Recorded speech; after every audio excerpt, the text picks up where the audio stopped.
Hello everybody and welcome to the life of a board gamer. My name is Daniel and today we are going to take a closer look at a game called GORUS Maximus. It's a trick-taking game with cards that is basically set in a gladiator era where gladiators are fighting each other, bluffing a lot and trick-taking a lot. So let's get down to the table and let me show you what's in a box. Okay, so let's see what we have in GORUS Maximus, and this box opens really hard, so bear with me. Oh my god, come on. It is really tight and the components are really not that heavy, so it's kind of hard to pick up the lid open, but finally we did it. Okay, so first of all, here is to all the contributors that contribute to making this a reality, this game. I presume these are the backers of the game, and what you have is rules in a few different languages, and you have cards going all over the place. So let's just quickly go about it, because there's really not much to show in this game. So yeah, most of my games I play with 4 players. So in this little tuck box is packed everything to play with 4 players or 5. I'm not really sure how many players we played last. And this is really nice addition, because now what can you do?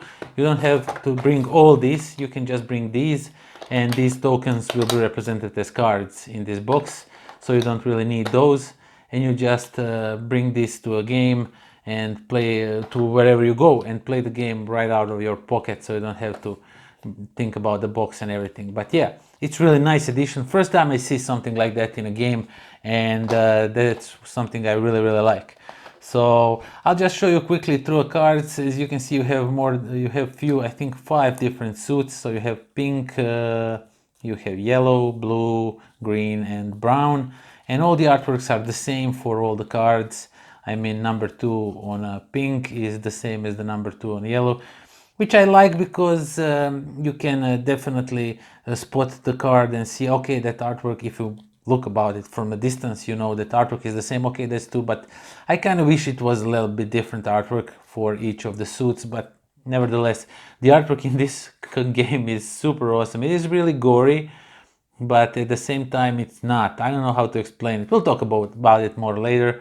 But overall, you get these cards and you will be playing tricks, and whoever has the most points at the end, when you play all of your cards, is the winner of the game.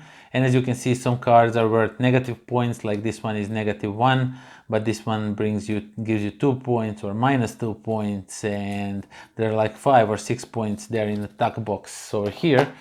And you will get some plastic paper clip, so you can track which house is the dominant house of the game.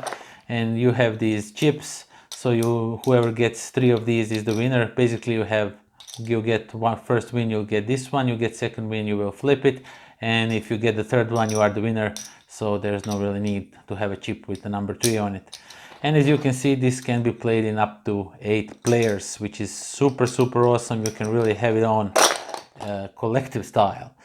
But yeah, that's that. Oh, I didn't show you the rulebook, and the rulebook is fairly easy and simple. It explains everything, how the game works. It even gives you an example of a round. And even though I like the rulebook, even though I was a little bit confused, because these trick-taking games use this weird language that I really don't understand. But yeah, that is basically that's everything that comes in a box of GORUS Maximus. Okay, so that was GORUS Maximus, and first of all, I'm going to talk a little bit about artwork, because this artwork is really phenomenal. Now, this is on a moment it looks really gory. Now, there's this guy punching with the knee, other guy in the head, his skull and brain and one eye and other eye are all flying in each separate direction way, and it looks gory, but it still looks fun, because it's like cartoonish. I don't know really how to explain it, but I just adore this artwork. It does show brutality, but it's so cartoonish, so naive, that actually it's really not that gory, even though the game is called GORUS Maximus. Overall, yeah, the game, it's a trick-taking game. Now, I realized playing few trick-taking games in the last few months that I really am not a fan of a trick-taking game. Now, I can see the appeal of the trick-taking games. Trick-taking games. I'm talking a lot about trick-taking games. But yeah, let's get back to the point. I'm really not much into these trick-taking games. Now, this one I like. I really do like how it plays. I see all the different works that you can do with it, how you can play cards. Basically, you have, depending on how many players, you'll have a few different suit of cards and numbers.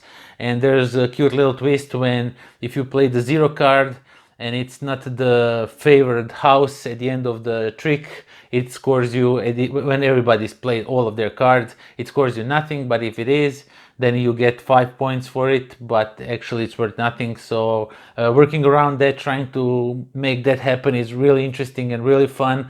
But overall, I'm so bad at this game that I really don't like them. Now, usually when I'm bad in a game, I still like to play it and everything, but I played a few of these trick-taking games and they're really just not my cup of tea. But that doesn't say that this game is bad.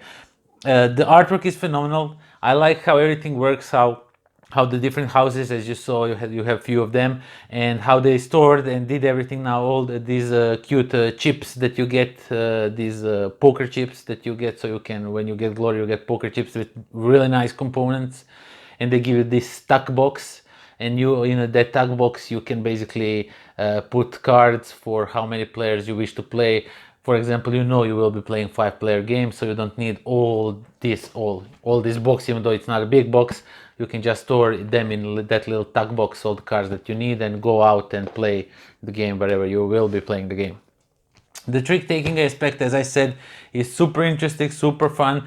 The strong cards are obviously giving you negative points, so you really want to play them, but you don't want negative points. But then on the other hand, when you see you will not take the trick, you can discard one of your big point cards because you want to give negative points to somebody. And it's really not that strange to be in a negative with points after the round ends, but the game goes super quickly, super easily, and definitely I think it's one of these cool looking trick-taking games that I really enjoyed, but I suck at, and I still don't think I will ever play again. I don't know.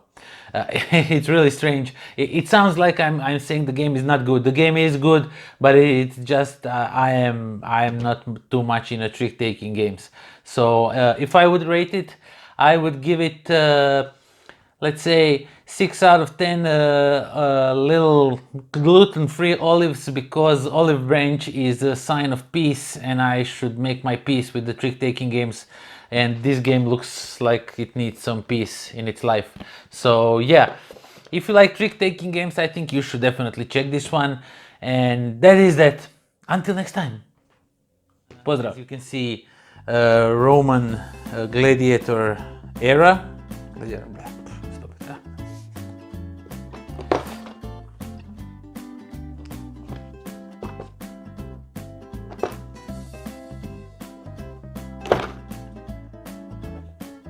As it says GORUS over there, but I really enjoy this artwork, so stupid.